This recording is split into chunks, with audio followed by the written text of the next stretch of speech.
అంతర్ప్రపంచం ఛానల్కు స్వాగతం. ఈరోజు టాపిక్ ఒత్తిడి నివారణ. కె జగన్నాథం, కర్నూలు.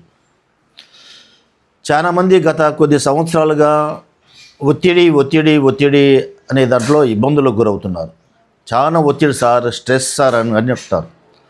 ప్రభుత్వ కార్యాలయాలు, వ్యాపారాలు, చివరకు గ్రామీణ ప్రాంతాల్లో వ్యవసాయం చేసుకునే వాళ్ళు, ఉద్యోగస్తులు, డ్రైవర్సు, ఆర్టీసీ డిపార్ట్మెంట్, అన్ని రకాల ప్రజలు ఒత్తిడి భరించలేకపోతున్నాం, ఒత్తిడి ఎక్కువ ఉంటారు. ఒత్తిడికి ఏం చేయాలా అనేది చాలామంది యొక్క చర్చ. లేదా ఒత్తిడి రాకుండా ఉండాలి, ఒత్తిడి గురి కాకూడదు, కానీ పనులు జరగాల అనే వాళ్ళు కూడా పనులు జరగాల, వ్యవహారం నడచాలా, సమాజంలో ఉండాలంటారు. ఒత్తిడి లేని జీవితం కావాలి అంటారు. ఒత్తిడి వల్ల చాలామంది ఆరోగ్యం చెడిపోగొట్టుకుంటున్నారు. లాస్ట్కి మరణం దాకా పోతున్నారు, ఆసుపత్రుల పాలవుతున్నారు. టెస్టింగ్స్, లక్షల కోట్ల రూపాయల డబ్బులు వైద్యానికి ఇదే వస్తుంది. కాబట్టి ఒత్తిడి లేనటువంటి జీవితం, ప్రశాంత జీవితం జీవించాలి. ప్రశాంత జీవితం జీవించాలంటే అడవుల్లో పోయి మునువుల్లాగా, ఋషుల్లాగా ఉంటే సంసారం జరగదు, ప్రపంచం నడవదు. కాబట్టి ప్రజా జీవితంలో ఉంటూనే తన యొక్క రోజువారీ కార్యక్రమాలు నిర్వహించుకుంటూనే ఒత్తిడి లేకుండా ఉండాలా అనేది ప్రతి మనిషి కోరుకునేది.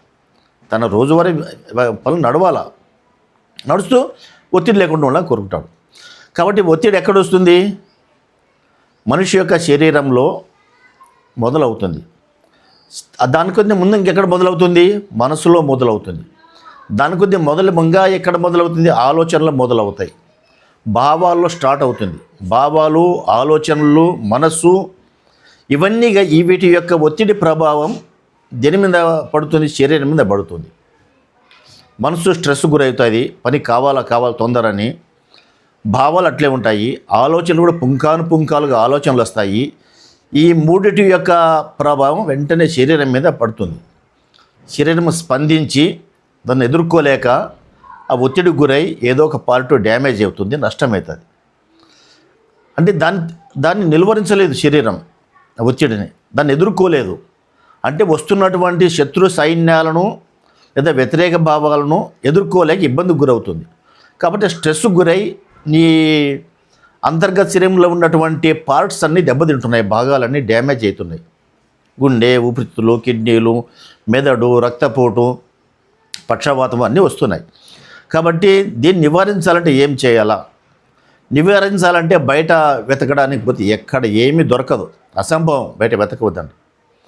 దాని నివారణోపాయం కూడా నీ లోపలే ఉంది, నీ మనసులో ఉంది, నీ భావాల్లో ఉంది, నీ ఎరుకలో ఉంది.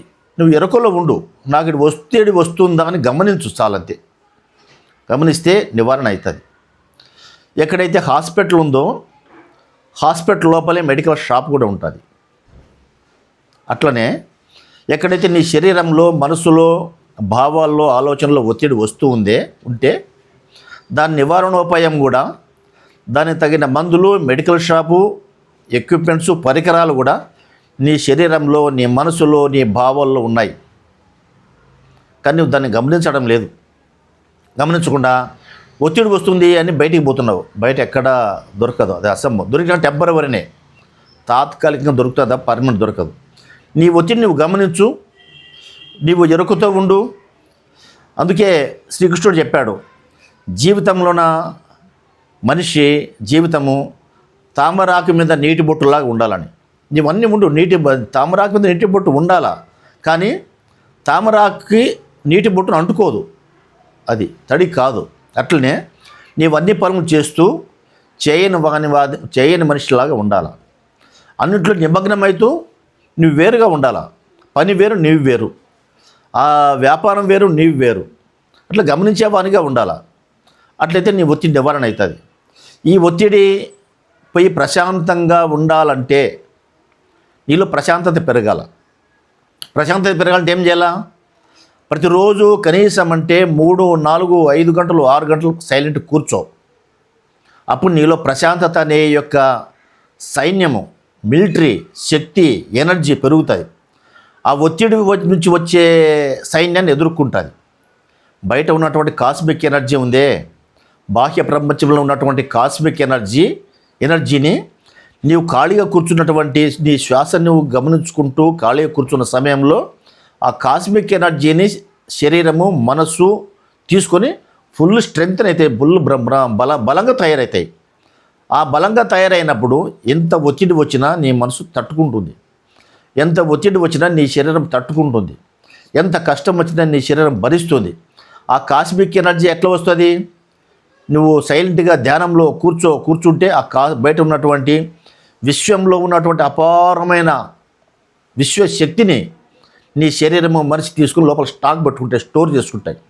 ఆ స్టోరేజ్ ద్వారా బయట నుంచి వచ్చే ఒత్తిడిని నిలవరిస్తాయి, అడ్డుకుంటాయి, దాని జట్టు నిలబడతాయి. ఎంత ఒత్తిడి వచ్చినా ఓకే రైట్ ఐఎమ్ రెడీ, నేను సిద్ధంగా ఉన్నాను, రాని ఒత్తిడి అని ఛాలెంజ్ చేస్తాయి.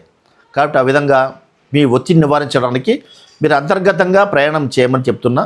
ఈ సబ్జెక్టు గురించి మరింత వివరాలు తెలుసుకోవడానికి మరొక వీడియోలో చాలా వివరంగా మాట్లాడుకుందాం. ఈ వీడియో మీకు నచ్చినట్లయితే సబ్స్క్రైబ్ చేయండి, షేర్ చేయండి, లైక్ చేయండి.